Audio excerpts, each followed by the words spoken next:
నమస్తే, welcome to పూరా local. నేను మీ సంపత్ కుమార్. ఏదైతే తెలంగాణ రాష్ట్రం ఏదైతే జనగణన చేపట్టిందో ఆ జనగణనలో బీసీలలో ముఖ్యంగా కుర్మ కులానికి సంబంధించి జనాభా లెక్కలు అవకతవకలు ఉన్నాయి. ఉన్న జనాభా కంటే తక్కువ జనాభాను ఆ యొక్క జనగణనలో చేర్చారు. అలాగే ఎవరైతే కుర్మ సామాజిక వర్గానికి సంబంధించి ప్రాతినిధ్యం వహిస్తున్నటువంటి ఎమ్మెల్యేకి కూడా మంత్రివర్గంలో ప్రాధాన్యత ఇవ్వాలి. కుర్మలను అన్ని రకాలుగా ఆదుకోవాలి, వారి హక్కులను కాపాడాలని కోరుతూ ఈరోజు సోమాజిగూడ ప్రెస్ క్లబ్లో అయితే కుర్మ సంఘం నాయకులు ఒక సమావేశం అయితే నిర్వహించారు.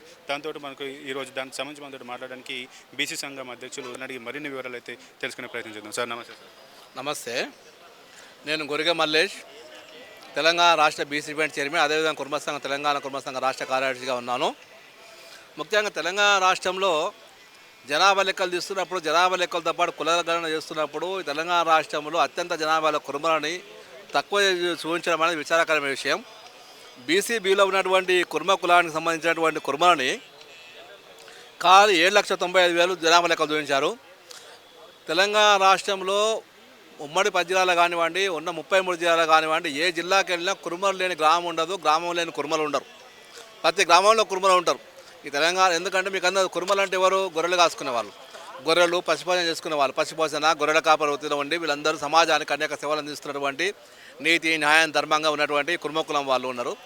ఈ జనాభా అత్యంత జనాభా ఉన్నప్పటికీ కూడా ఈ జనాభా లెక్కల తరుణంలో కూడా ఎవరు లెక్కలు తీశారో ఎక్కడ తీశారో అర్థం కాదు. కానీ ఇప్పటి వరకు మా గ్రామానికి వచ్చిన జనాభా లెక్కలు తీసిన దాఖలాలు లేవు. కానీ ఇక్కడ ఏమైందంటే ఒక విషయం ఏంటంటే గొల్లలు కుర్మలు అనేది ఒక సామెత ఉంది.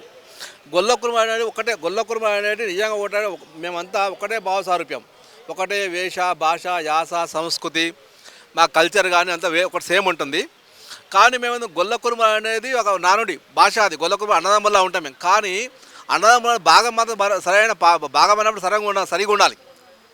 అక్కడ చేస్తున్న జనాభా లెక్కల ప్రకారంగా ఈ కుర్మలందరూ తీసుకెళ్ళి కూడా గొల్లలో కలిపిన అని మేము భావిస్తూ ఉన్నాం. ఇక్కడ ఎందుకంటే గ్రామాలకు వెళ్ళినప్పుడు ఎవరైనా పక్కల యాదవ్ అని పేరు పెట్టుకుంటారు, కుర్మ గొల్ల ఒకటే అని పేరు పెట్టుకుంటారు. ఆ విధంగా ఇదైపోయింది. ఏమంటున్నాం అంటే జనాభా లెక్క ప్రకారంగా తెలంగాణ రాష్ట్రం 30 లక్షల మంది జనాభాను మేము భావిస్తూ ఉన్నాం. ఆ ప్రకారంగా రాష్ట్ర ప్రభుత్వం జనాభా లెక్కలు తీస్తున్నప్పుడు, కులగణన చేస్తున్నప్పుడు కుర్మల యొక్క జనాభా లెక్కలను పూర్తిగా లెక్కించి, పారదర్శకంగా లెక్కించి జనాభా లెక్కలు తీయమని ప్రభుత్వాన్ని డిమాండ్ చేస్తూ ఉన్నాం. మా కుర్మ జనాభా లెక్కలు తీసినప్పుడు ఆ గ్రామానికి వెళ్ళి ఆ గ్రామంలో ఎవరు కుర్మల గొల్లన ప్రత్యేకంగా గుర్తించేయాలి. పక్కన ఏదో చెట్టు కింద కూర్చొని లేదా గ్రామ పంచాయతీ ఆఫీసులో కూర్చొని వాళ్ళు పలానిల్లో వారు గొల్ల కుర్మ గొల్ల అంటే గొల్ల కుర్మ అంటే కుర్మ ఇష్టం రాసుకోవడం లెక్కలు కాదు, జనాభా లెక్కలు తీయాలి. జనాభా లెక్క ఎందుకంటే మా ఇద్దరి మధ్యలో, మా గొల్ల కుర్మ మధ్యలో కొట్టాడబెట్టే పరిస్థితి ఈరోజు. అన్నదమ్ముల్లా ఉన్నట్టు గొల్ల కుర్మల మధ్యలో ఈ జనాభా లెక్కలు చూపించుకుంటే మేము ఎక్కువ మేము తక్కువ లెక్కలు చూపించుకుంటా మా ఇద్దరి మధ్యలో కొట్టాడబెట్టే పరిస్థితి ఉంది రాష్ట్ర ప్రభుత్వం. అట్లాంటి కాకుండా చేయండి. ఇకపోతే తెలంగాణ రాష్ట్రంలో ఏకైక ఒక ఎమ్మెల్యే ఆలేరు నుంచి ఎమ్మెల్యే గెలిచినటువంటి బీర్లా ఐలయ్య గారు ఎమ్మెల్యే గెలిచారు. అతను కూడా ఇప్పటివరకు క్యాబినెట్లో మంత్రిత్వ శాఖ లేదు, క్యాబినెట్లో మినిస్టర్షిప్ ఇవ్వలేదు. ఎందుకంటే ఇప్పుడు గతంలో తెలంగాణ రాష్ట్రంలో కానీ ఆంధ్రప్రదేశ్ రాష్ట్రంలో కానీ గొల్లలు కుర్మలు అనేవాళ్ళు ప్రాతినిధ్యం ఉండేది. కానీ ఈరోజు తెలంగాణ రాష్ట్రంలో ఒకే ఒక ఇప్పటిదాకా గొల్ల కానీ కుర్మ కానీ ఇప్పటిదాకా మంత్రిత్వ శాఖ లేదు. ఏదైతే బీర్లా ఐలయ్య గారు కుర్మ సామాజిక వర్గం నుంచి బీర్లా ఆలేరు నుంచి ఆయన ఎమ్మెల్యే కావడం జరిగింది. ఆయనకి రేపు జరిగే క్యాబినెట్ లోపల ఆయనకు మంత్రి పదవిలో స్థానం కల్పించాలని ప్రభుత్వాన్ని డిమాండ్ చేస్తున్నాం. ఎందుకంటే కుర్మల జనం ఏ కాన్స్టిట్యున్సీకి వెళ్ళినా కూడా తెలంగాణ రాష్ట్రంలో కనీసం కుర్మలు గెలుపోవటం నిర్ణయించే స్థాయిలో కుర్మలు ఉన్నారు. ఆ వాస్తవాన్ని మర్చిపోయి కుర్మ జనాభాలు తక్కువ చేయడం తప్పిది.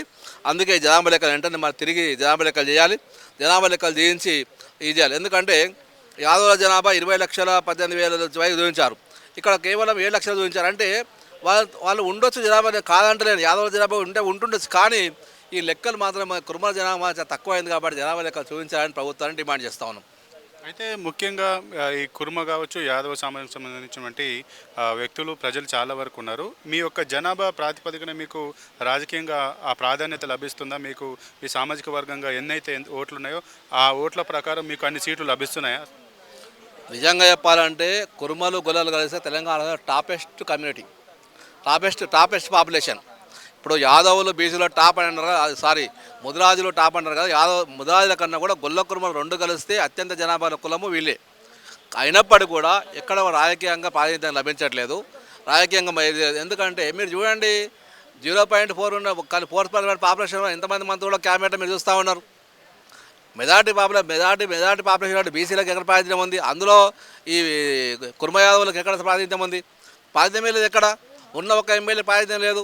అక్కడ వేరే సరే కొంతమంది కులాలకు ఇచ్చినారు, కానీ మీరు ప్రధానంగా అప్పర్ క్యాస్ట్ ఉన్నటువంటి 4% ఉన్నటువంటి కులాలకి మాత్రం మేజర్గా అయిన ముఖ్యమంత్రి సహా మొత్తం ఐఎస్టీ పోస్ట్ మొత్తం వాళ్ళకే ఉన్నాయి, ఎక్కువ శాతం వాళ్ళకే ఉన్నాయి. కానీ మెజార్టీ ప్రజలు మీ జెండాలు మోసిన వాళ్ళు, మీ కార్యకర్తలు పనిచేసిన వాళ్ళు, మీకు స్లోగన్లు ఇచ్చి జెండాలు మోసి ప్రచారం చేసి మీకు ఓట్లు వేయించి మీ ఎమ్మెల్యే గెలిపించిన వాళ్ళు మాత్రం ఎక్కడ ప్రాతిథ్యం లేదు. ఎక్కడ ప్రజాస్వామ్యం అడుగుతూ ఉన్నాం. ప్రజాస్వామ్యంలో ప్రజలకు అందరికీ కూడా సరైన న్యాయం జరగాలి, ప్రజాస్వామ్యం ప్రజలందరికీ కూడా న్యాయం జరగాలి.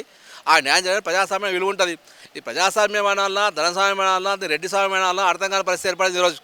నిజంగా ప్రజాస్వామ్యం పేరుతోటి కొంతమంది ప్రజల చేత ప్రజలు పరిపాలించుకునే ప్రజాస్వామ్యంలో, ప్రజల చేత పరిపాలించే ప్రజాస్వామ్యంలో కొంతమంది ప్రజల రాజ్యం ఎడుతూ మా ప్రజాస్వామ్యంలో ఓట్లు వేయించుకొని ఈ విధంగా ఏదైతే ఉన్నారు.